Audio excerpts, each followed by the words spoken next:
It's intermission time. It's great to get out to the movies. I'm Megan Braun. I'm the host of the Synagogue podcast Intermission, and today we have Nate Edwards on the show. Hello, hello. Can you intro yourself to the listener of who you are, what you do, how you describe yourself? Yes, my name is Nathan Edwards. I go by Nate Edwards. I am a filmmaker from Houston, Texas. Sweet. And this is a question we ask every guest that comes on the show. But if you were to pick a movie that describes your life right now, where you're at in life, what would it be? So I would kind of have to say like a mixture of two. I know this is outside the realm. I'll allow it. Okay, thank you. Forrest Gump and Hercules. Okay, and now you have to explain why. Okay, I will explain why. Last year I just finished my first feature film, and it was such a big feat, and it was a amazing year. We shot it, edited it all in the same year, and it released all in 2024. And I always knew that like I was working to get to a starting place, and it's like finishing that process has humbled me so much and like has shown me so much to where I'm like, wow, I am at this like starting place that I've worked for over a decade to get to. And it's like at the beginning of this year, my word of the year was surrender. And so that's been one of my really big goals, to kind of like surrender to this process, surrender to saying yes, to like letting my ego, fucking die at sometimes, and really just going with a flow, to where I'm, trusting myself, trusting the things that I'm doing, similar to Forrest Gump. Mm-hmm. And I say Hercules because I feel like I have something to prove, It's like, and I'm in this arena with fucking titans, you know? It's like, I love that. Yeah. I really love Hercules. There's the character Meg, and I'm Megan, so I love Meg. Cute. Good answers. Okay, now we're going to get into, before we talk about your movie, obviously, we're going to go through general movie taste questions to get to better know you through the movies that you watch. Okay. So first, I want to start with a movie that feels like it was made just for you. The Wood. And why does that come to mind? So I don't know if you all have seen The Wood. No, I haven't. But it follows this black boy that moves to a new town, and it's this coming of age story where he meets this new group of friends.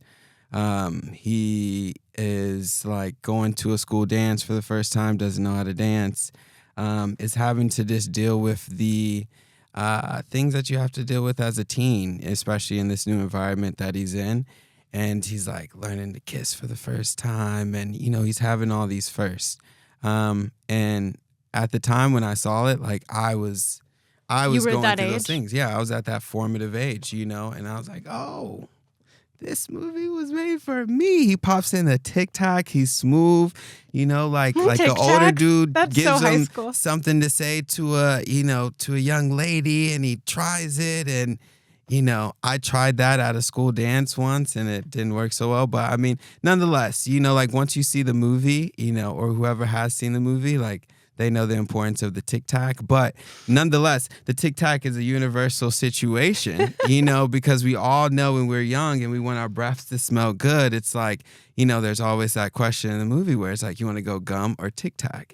And you don't want to go gum because you might spit it out. You might swallow it. It might get weird. You want to go Tic Tac because it's going to leave your mouth refreshing and it's going to disappear. You're going to be good to go. So really some great life lessons. I was like, I really learned something from this film. I'm going to add this to my watch list. You should. It's good. Omar Epps is in it. Ty Diggs. Is Sanaa it Lathan. The Wood or Wood? The Wood. Okay, The Wood. Can you tell me why that's the title? That's where they're living. It's like an abbreviation for the city that they live in. Okay, cool. Yeah. Oh, Inglewood. Yeah. Got it. Okay, cool. Off the top, who are some of your favorite filmmakers? Off the top. Celine Song. Love her. David Fincher. Spike, gotta shout out Spike. Antoine Fuqua, gotta shout out Antoine. Wong Kar-wai, of course, as is written on the shirt that I am wearing currently. Alfonso Cuarón, Denis Villeneuve. I can never say his name. Yeah, I mean, Villeneuve. I'm constantly butchering people's names. So yeah, no, me too. Is there, because you're a filmmaker, is there a film that completely reshaped your perspective on storytelling or filmmaking? When you watched it, you're like, this is how I want to be a filmmaker. So, like, story, I would say Inside Man. Okay. Inside Man by Spike Lee. Clive Owens is in it. Denzel Washington. I don't know why I said his name like that. He deserves it. Yeah, he does, I guess, especially at this stage. But it was one of those films that, first of all, you see the bad guy win. And the bad guy's telling the story as he's already won, and it's just how just smart the crime was, or just the heist was. I was like, I've never seen an intellectual heist movie that is like digestible, that doesn't feel like everybody is trying to like make a million plans and like keep up and try to keep up. Clive Owen starts, he's like, I'm gonna tell you this once and only once. And I'm like, ah! Yeah. I love it. Oh, other film, Breathless. So this was like, a film school watch where, like you're getting the film theory, like, exposure to what's going on. And Breathless was one of those films where, that whole like French New Wave, feeling, but like it was one of those films where I was like, oh wow, you can break these rules. They aren't as like, narrow or like black and white, or, there are other ways to tell this story, like, the sound, the dialogue is like in different places, and, it's all just muffled, and at the end you still feel something. So yeah, those two films. How would you like, if you were to give your style of filmmaking some adjectives to describe it, what comes to mind for like what you've taken from those films and what you now create? I think intentional comes to mind. I think meditative comes to mind. There's almost like this verite style to which, like even though it's super stylized, but like how Breathless is shot, you feel like you're almost just there with them, also just witnessing from across the street. And I think composition-wise, taking chance. I mean, not so much from Inside Man. Inside Man is like shot pretty like structurally, but Breathless for sure. Yeah. Take some chances when it comes to like how they compose the film that I think was like really cool. Okay, what is a film, the last film you watched, that made you immediately want to talk to someone about it when you finished? Do you want me to give you one for myself? Yes, please. Okay, I was just talking about this before you got here. I saw The Monkey a couple days ago. Okay. The Osgood Perkins movie. Do you know anything about it? I haven't seen it. Have you heard of it? I have heard about it. It's the rock star. No, not that. Everyone keeps doing that. You're thinking. I almost thought 12 Monkeys with Brad Pitt at first. I was like, there's so many monkeys. Monkey Man. I just made a post about this for the Synagogue Intermission Instagram of like all the monkey movies that are happening right now, because it's like a lot. You're thinking of Better Man. Okay. Which is the singer one. Okay. I'm going to show you the poster. So The Monkey is the movie by Osgood Perkins. He did Longlegs, if you ever heard of Longlegs. Oh, I have. It's like a mix. This is the cover, but it's like, I would say it's like 50% horror, 50% comedy. Okay. And I saw it at the Vista on, I think it was Friday, whatever, a couple days ago. And I had the best time. It was like so fun. I was like equally laughing and equally scared. And so it was one of those movies.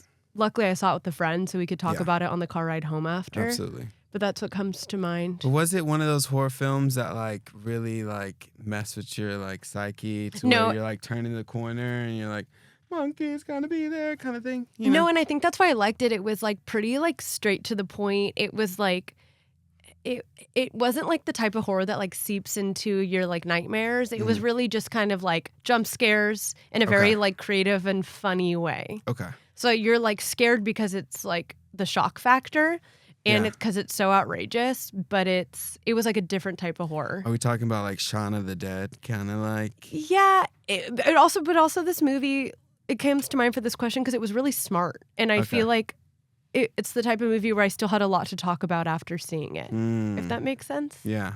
Anywho, I like that. That's my answer. I just screenshotted it. I'm going to watch it. Okay. If you don't like it, I'm sorry. I will let you know. I will call into the podcast. Yeah, call in. But do you have a movie that comes to mind that like you finished it and you just wanted to talk to someone about it?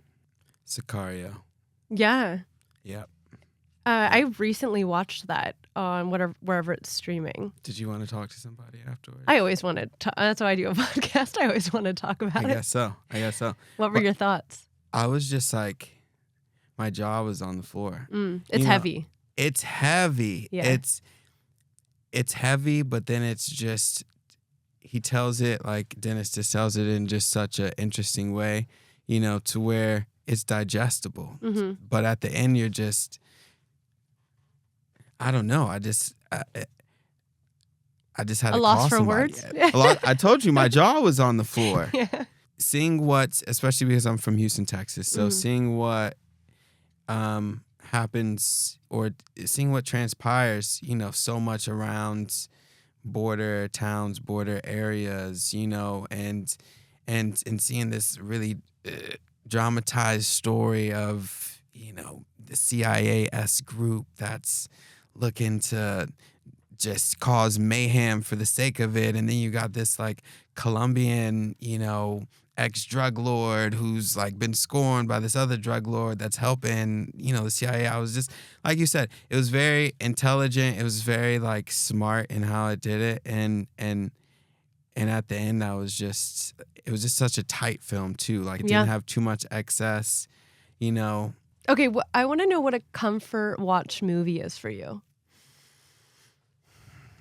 Which seems to be on theme with me. I have a couple. Okay. Ants. Ants is better than Bug's Life? Bug's Life was on my list too. I love a Bug's Life, but I'm an Ants guy. Because I'm a Bug's Life girl. It is an Ants over Bug's Life for me. Okay. And then also Big Daddy. I'm an Adam Sandler's guy, even though my girlfriend has had a crush on him back in the day. But, that's funny. He's one of those guys where it's like, guys love him, girls love him too. Yeah. Wow. He's winning. That's sick. That's a great movie. Big Daddy is a good movie. Also, Hangover. Yeah. I say this a lot on the podcast. I love like dumb, funny movies like that. That's like my cup of tea. Yeah. So I would put Hangover in that category. Yeah. It's quotable. Is there a film that instantly transports you to a specific memory in time? They say like smell is a good sense, or out of your senses, smell transports you back really quickly. So take that notion, but with a movie. You go first. I think I said this in the episode where I brought my sister on, but the movie Selena, about the singer, that reminds me of my childhood because I watched it at my grandparents' house a lot. So it takes me back to like being at my grandparents and putting that on. I feel like I watched it a lot. Yeah. I will also reference a previous show of yours and say Balto. Okay. Balto really reminds me of having a cassette and like literally putting into the cassette player and being at my dad's insurance office, sitting in his little like living, eating area room on this small TV watching Balto. That's fun. Yeah. Yeah, that movie unites us all. It does. And also The Land Before Time. Oh, yeah. It's not like, I would watch The Land Before Time or that I watched that at the drive-ins, I remember. Blade. that is a movie that. Why am I only thinking Blade Runner? Wait, Blade? Oh my gosh, Meg, you are. Blade movie. Hold on. Oh, there is another Blade in town. I've never seen it. Wesley Snipes? Yeah, I've never seen it, but watching ASAP. What? ASAP. This actually A vampire that can walk in daylight. This I feel like is a good transition to your movie pick because the aesthetic of it is kind of a similar. But Blade reminds me 98. of like sitting in my living room and I have socks on and there's like this like really cool breeze coming from somewhere that's making my feet cold. Yeah. But the rest of me feels pretty good. If I'm watching a movie at home, I have to have a blanket on my feet. It's just a thing. I like orange juice. Okay, now we're going to get into your movie pick, The Fifth Element, which I hadn't seen. I watched it today. Wow. Yeah, which is fun. I love when the guest picks a movie that like I've been meaning to watch. And so then I'm like, okay, it's time.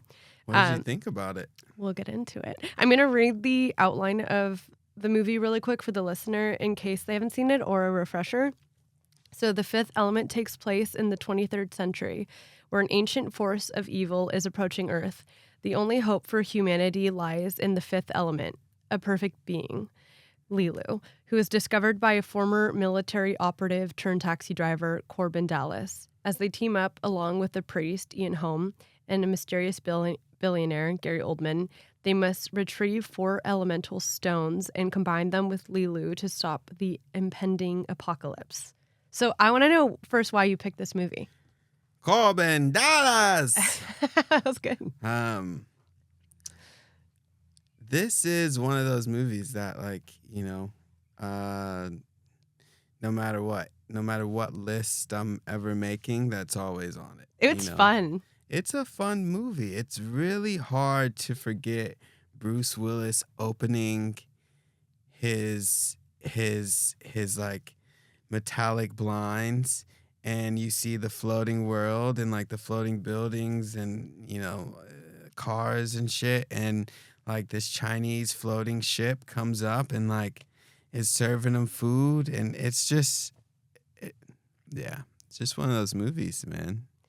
Okay, I'm going to list some of the characters in the movie and you tell me which one was your favorite. So we have Lilu, the Fifth Element character. Corbin Dallas. Zorg is the ruthless, eccentric weapons dealer working for Ultimate Evil. Ruby Rod is the radio host. And Father Vito Cornelius is the priest who's like traveling around with Lilu. First, I just have to give some context. Okay. The evil guy is Gary Oldman. Did I say it wrong? No. Did you say Gary Oldman? Yeah. Earlier in the intro. Yeah. No, I'm refreshing chat right now, you know, or everybody. First of all, that's crazy. Yeah. That's crazy. And Chris Tucker. It's like a very cool cast of people. It's so cool and it's so weird. But I weird's think the word for sure. Weird's the word. Very like Luc Besson. Mm-hmm. Is he French? I see a head nod in the corner. Yeah. Right. Yeah. I feel like but probably Ruby Rod has to be yours. Ruby Rod is mine. Yeah. He's like the standout. Like that's my man. That character is so unique. It's like, how did someone come up with this person? Are we green? Tell me we're green. Are we green? Was that green? And all of his outfits are just like so good. No, he's good. Yeah, that he's was really my favorite. Good. And it's just like, it's really peak Chris Tucker. Well, I won't say peak Chris Tucker. It's like breakout Chris Tucker, you know, in my opinion. I don't know if he did this before the first, I think he did this before the first Rush Hour, but I don't know. He was just so great. So funny. I think I saw something BTS or like, you know, read somewhere that a lot of it was that's why Luc Besson cast him, you know, because he knew he could ad-lib and like bring a lot of life to that character. And I know some other trivia about this movie. I love this. that he wrote this. Luc Besson wrote this when he was like 16. Whoa. It just kind of seemed like it's from the mind of a 16-year-old. Right. From like a troubled kid that, is trying to escape somewhere or something like that. But he wrote it when he was 16. I was reading some facts about it a little while ago. Like, the story used to be different. Like Lilu's character, like didn't drop from space. She was already on like as a sand woman, and she lived for 200 years. It was different, but seeing it and seeing what come out, it's really cool because I'm like, wow, this is one of those films that have so many moving pieces. Mm-hmm. That you're like, there's no way they all just landed on these ideas for the film, in the script phase. So there's so much going on. That's so on brand to me that like a teenage boy would write a sci-fi movie like this. I just feel like that's such teenage boy behavior. Okay, I'm gonna list some other Bruce Willis roles, and you tell me what is your favorite action hero performance of his, and obviously we're including this movie. Okay. So, The Fifth Element, then him in Die Hard, him in Armageddon, The Last Boy Scout, which I haven't seen, Pulp Fiction, the Unbreakable trilogy, so Unbreakable in Glass, the movies Red, which I haven't seen, and Sin City. Sixth Sense isn't on there, but I guess that's not action. That's like... Yeah, this is like him being kind of like the save the day guy. Yeah. Okay, I'm going to be honest. Yeah. I think Bruce Willis plays the same guy in all those films. Yeah. The reluctant hero that like... Going for the girl, too. Doesn't really want to... Well, except... Not in Armageddon, except he's going for his daughter. He's like, stay away from my daughter, but... I feel like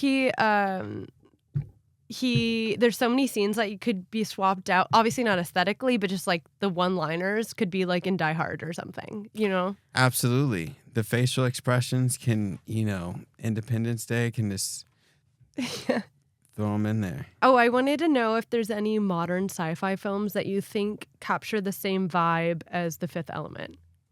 Like 2010? I mean, why? You have something?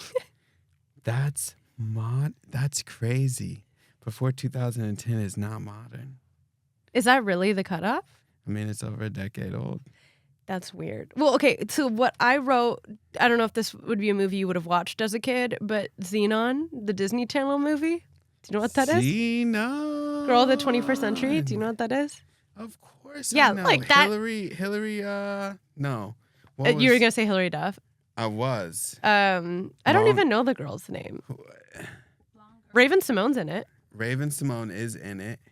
But that movie was one of those. That's kind of like zany future. But wow.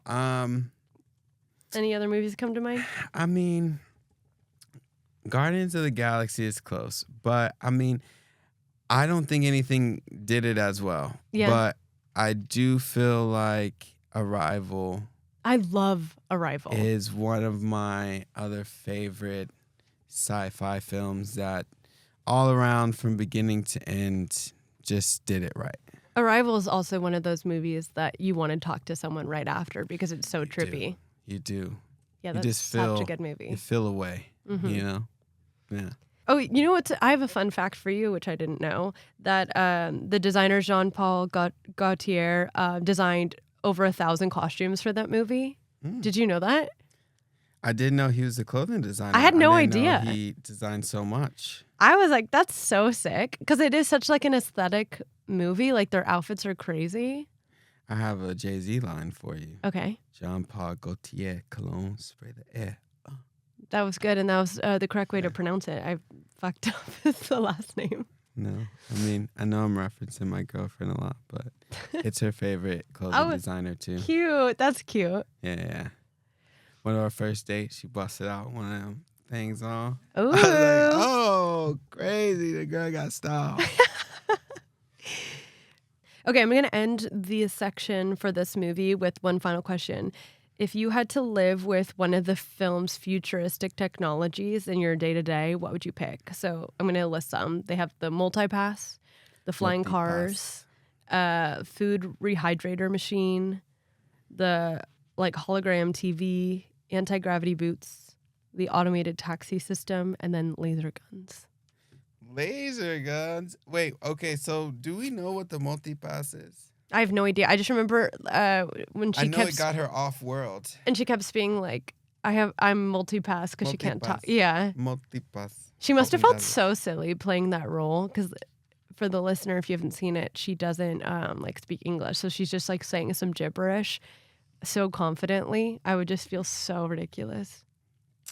Okay, so technically it is like a government issued passport that allows you to get off planet. So that's not really...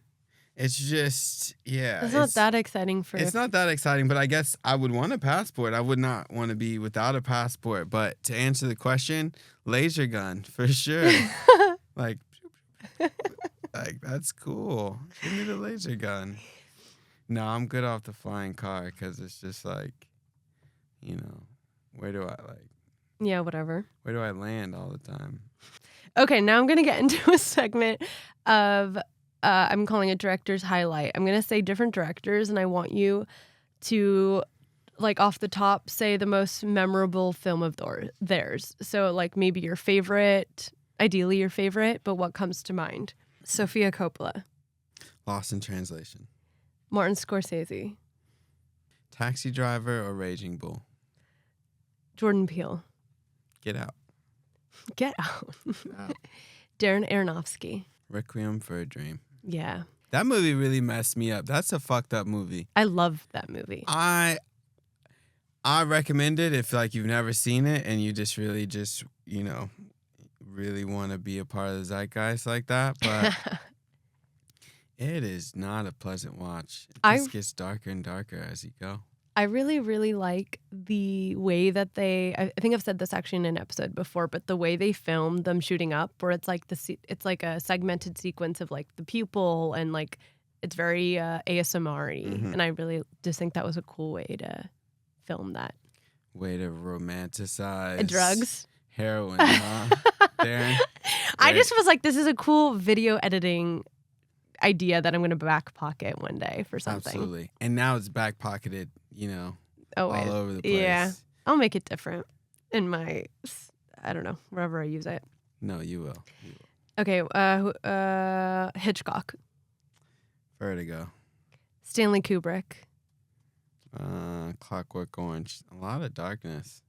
Yeah, maybe this is, yeah. I'll say 2001 Space Odyssey. Okay. Spike Lee. Inside Man. Quentin Tarantino. Jackie Brown. Guillermo del Toro. Pan's Labyrinth. Ryan Coogler. Black Panther. Gotta give it. You know, it's like we haven't seen Sinners yet, but I'm sure, hopefully I'll say Sinners. Bong Joon-ho. Oh, Parasite, for sure. I'm excited for Mickey 17, the movie that's coming out this year. Okay, and I have 3 left for you. Barry Jenkins. Moonlight. James Cameron. Titanic. And David Fincher. Oh, Fincher. You know, everybody wants to say Fight Club, but really it's 7. I love 7, yeah. 7 is it. Cool. Okay, and we are now going to kind of close out with talking about your film. Woo! Okay, so She Taught Love. Frank Cooper, an actor spiraling with distractions, meets Molly Waters, a sports agent living for the present. Drawn together at the worst possible moment, as Molly faces her mortality, they must learn to love and live in the moment. And it's on Hulu, and it came out in September 2024, right? Yeah. And this was your first feature film you directed solo? Yes. And also, wait, did I get this right that the lead actor wrote this? Yeah. That's so sick. Yeah, Dale wrote it. So how did this come to you? Through a friend of mine who was my roommate at the time. His name's Nick Lloyd. He knew a young lady. I don't know why her name is escaping me right now. but that was at Marginal. Marginal picked up the film and came on as the production company. And they were looking for a director. They, essentially were shopping this film around for 5 years when I found the script, or when we found each other. I read the script on a flight, and I remember I was laughing at the end because I don't know if you all seen the movie, but she was originally gonna die in the end of the film, and that was the first version that I read on the plane, and I was like, wow, I really feel something. But to be honest, I was apprehensive to make a romantic drama my first film. I always saw myself of I want to make this weird psychological thriller like Memento, or Get Weird. And through a lot of great conversations with people that I admire and family members, it was and then just doing some thinking, I was like, fuck, first of all, this team is amazing. It was so well put together at the time. We were still looking for financing, still looking for distribution. But we had some really great people attached to it already. And I don't know, each step that I took with the process, because it was probably about a 1.5 year long process before, Anscape came on. And then that was a whole half a year of working through things with them. And then there was the strikes that were going on at the same time. But it was just so much shit going on. So, each step of the way, there were just signs that were just this is where I was supposed to be. This is a project that I was supposed to be doing. And then really I took a step back and was like, wow, this is a perfect, example. In every movie that I really love, there's great character building and great character moments and great drama, no matter what other subdrama you throw in there. So I was like, let me do this. Let me see if I can, make something that feels meditative, that, is for my community, but also has a universal story. Mm-hmm. So all those things, I know it's a very big answer, but that's okay. Those are some of the things that brought me to it. Can you explain for the listener what Anscape is about, for those who don't know? Anscape is I don't know why I said their name like that, but shout out to Jason Ido. They're amazing. They are the studio that came on to finance the film and had a deal with Hulu that was able to set up our distro through Hulu. And to be honest, we had one sit-down meeting that was creative that maybe lasted for 7 hours. That's a long meeting. It was a long meeting, but it was one of those day workshops where they wanted to come in and, once they wanted to do a project, they wanted to make sure that there were no holes in the script, or, they wanted to find little ways to work in certain things. But after that initial meeting, it was really just all hands off, really. That's cool. Except for the support that we needed. And they really just allowed us to create what we wanted to come up with. Yeah, how would you describe this film, and who do you think it's for? Who would be the target audience? I think anyone that is at this formative stage in life, whether that's in their career, looking to advance, excel, go further, be taken seriously, whether that's in their relationships, wanting to be more intentional, wanting to, wanting to see what an example of love, looks like. It's a cool cast. Oh, the cast is so amazing. I think it definitely is, Black centric, but it's such a universal story. Yeah, like I was saying, anybody that is in love, in relationship, looking to, see something that feels real, see something that feels authentic. For us, Past Lives was really a North Star. That's what I was going to ask, actually. So it's great. I love Past Lives. Yeah, so did I. Celine Song did her thing. And my goal was, to really have a taste that is left in your mouth when you're finished watching this. I think we made this for the cinephile, the art lover. Me and my DP Justin Deary, we were like super disciplined in how we wanted to shoot this. Even with the like issues of like indie filmmaking, of like time being a goddamn demon.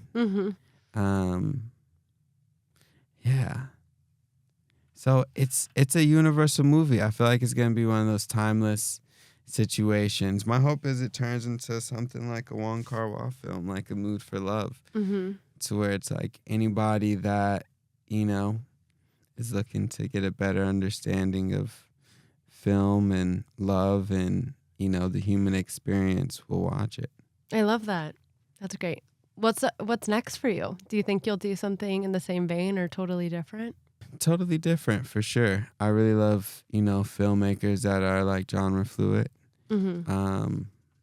I think some of the same themes that I've seen even represented in some of my short form work that I see represented in this first feature and some of the things that I'm writing or other projects that have been presented to me so far have similar themes. So that's what I really love. Even though the genres, I want to explore the genres. I think there's, so much fun in storytelling. And I want to explore those. Sweet. Well, we're going to close this out with one final question. Question. I want you to do a little shout out, a recommendation for either like a director, an actor, a film that you think is underrated and you want to do a little shout for the listener. You know who I'm excited? There's a director out of Atlanta. Okay. Her name is Nina Lee. I produced one of her first short films with Marshawn Lynch. And now she's editing this romantic dramedy that has this like Boomerang. I don't know if you've ever seen Boomerang with Eddie Murphy. Has this like Boomerang-esque feel. And a producer I really love and work with, on commercials, Stephen Love, is producing it. And so I'm excited to see that. So, cool. So Nina would be a director that I'm looking forward to, seeing the work. I love it. I love a shout. Well, thank you for coming on. I really liked hearing your takes. I'm glad that you put 2 movies on my radar for our 2 topics today. And I had a great time. I hope you did too. I did, Meg. Thank you so much. Of course. Do you want to plug, again, just where to watch your film and your socials or like anything you want to plug? Absolutely. So this is Nate Edwards. If you want to follow me on socials, it's at Nate the Director. If you want to go watch She Taught Love, it's on Hulu. Oh, Disney Plus, if you're listening to this somewhere overseas, which I'm sure, Yeah. Y'all got worldwide. Sweet. Thank you so much. Of course. Okay, now it's time to get lost. Good evening. If you enjoyed this episode, be sure to leave us 5 stars on Spotify, Apple, or wherever you get your podcasts. To stay in touch, follow our Instagram page at It's Intermission Time and share with your friends. As always, Intermission is produced by Jazeel Chu and Olivia Dean. and of course, hosted by yours truly, Megan Braun. This episode is brought to you by The Synagogue.